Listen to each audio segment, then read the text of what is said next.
To everybody for coming along and for bringing somebody with you.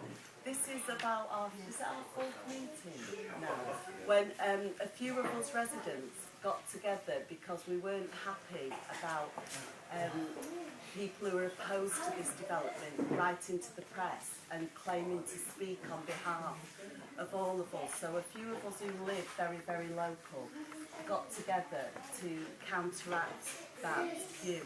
Now, the meeting tonight was to allow Robin, who's from the club, to come and talk about the community development aspect of what FC United have been doing up to now, and for us to think about what we might want to take it forward in our own community, what kind of things they've done so far which might be relevant to Moston, and the kind of work what they've already been doing in Moston. Now, I did circulate an agenda which said that we deal with the business side of things first, but we're going to let Robin speak first so that he can then go, and then if anybody wants to leave at that point they can.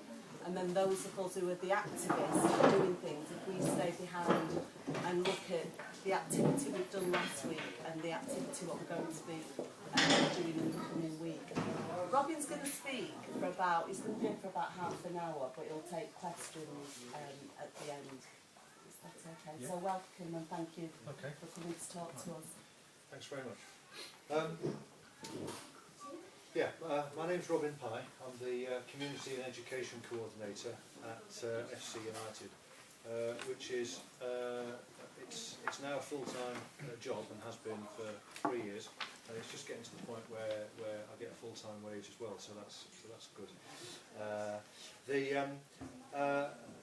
I've been asked to tell you a little bit about how our community work has developed and what it is that we're trying to do and what it is that we have done, so that people who are engaged in the discussions around the stadium are able to have the conversations with people, so that people in Moston know what would be coming to the area if we get the go-ahead for the stadium.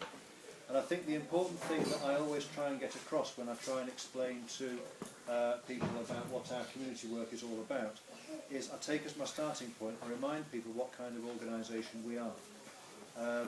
First of all, we're a new organisation, set up in 2005, and back in 2005 when we set up our football club, there were a lot of people around Manchester and beyond who rather poo-pooed it and thought this is never going to work. So we're still a little bit amazed that it has it has worked. That the idea that hundreds of people could come together and set up a democratically run football club and get thousands more people to come and watch it, and for it to be as successful as it has been, is still a bit of a special story. And it's important that that part of the story is not lost when we talk about our community work, because it's absolutely crucial to our community work that we're a membership organisation with 3,500 members who've all got a say in the way the organisation is run, who all have ideas and suggestions for how it's done. So we've always got far more ideas than we can ever put into practice. But that's a good thing, because it creates a great creativity in the club. And that's one of the things that really drives our community work forward. The other thing is that we have over 300 people who volunteer for the club on a regular basis, and some of those people of course volunteer as part of our community work, and that makes us quite different from lots of other football clubs that do community work, because we are not the only football club that does community work, and in fact not very far from here there are football clubs that run community programmes with a far larger budget than we have, although our budget's not to be sniffed at now. And it's not true to say that it wouldn't be fair on those clubs to say that they don't also do good work in the community. And a lot of the work that they do with young people especially is not that dissimilar to what we do, because football's a great hook to get people involved in things, all different types of people, to get them involved in something where they attend on a regular basis and then carry them forward to a better place from where they started. So it's not as if we've invented using football as community work. However, there are one or two things that we do, because of the kind of club we are, that that is a bit different to the way that other clubs operate. Now, first of all, community work is in our founding manifesto. It's in our founding manifesto that we should be of benefit to communities. It's not a little bolt-on activity that we do to look good. It's part of the reason why we set the club up in the first place, because we thought that democratically run clubs would be able to go out and prove that football clubs could do a lot more for their communities than they have done hitherto. And what that means is that when I go to the general manager and say, can we have some free tickets for this, or can I do whatever it is I need, the answer is yes, because it's the reason why we set the club up. And that's given us the space to think of new things to do and new ways of doing things that I think a lot of people who have my job in other football clubs maybe don't really get the chance to do. For example, I'm never put under any pressure to organise community work that has some kind of commercial benefit for the club. No one ever says to me, could you please organise some community work in Thailand because we want to sell more shirts there, or anything like that. Okay? We don't organise our community activities in order to sell tickets. Neither do we organise our community activities in order to find new players, because we've got loads of great players at the level. I mean, the managers have got a terrible time as it is, having to choose which ones to pick for the squad and for the team.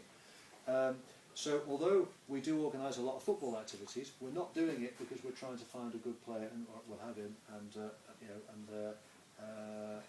put him into the first team in 2 or 3 years' time. So I'm not under those types of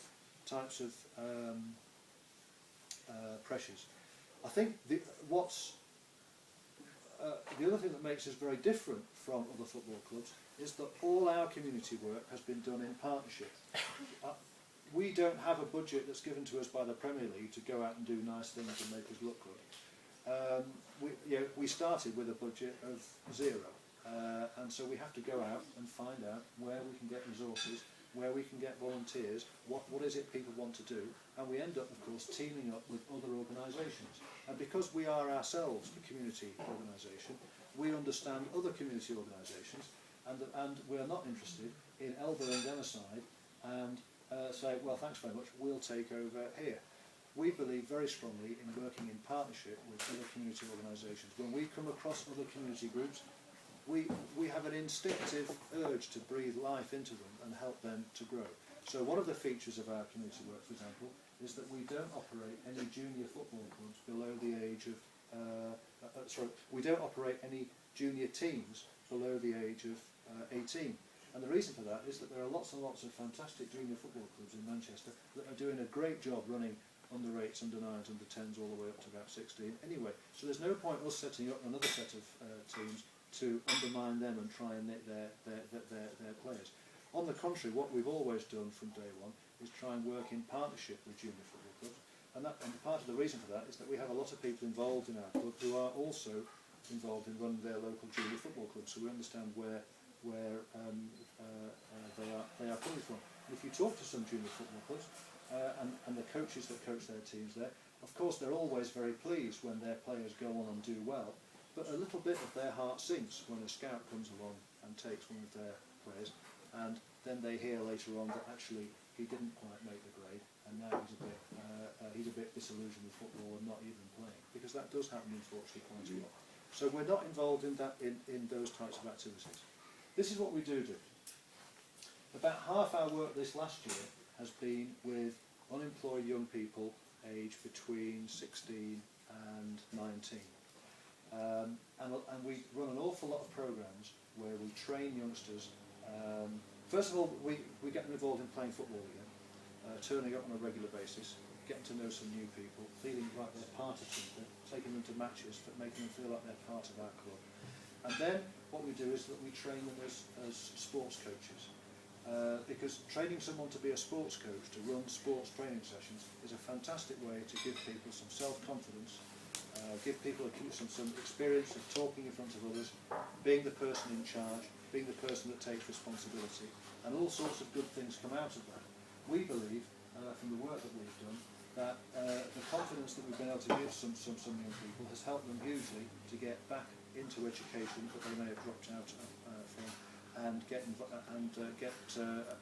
jobs that they probably otherwise wouldn't have been able to get.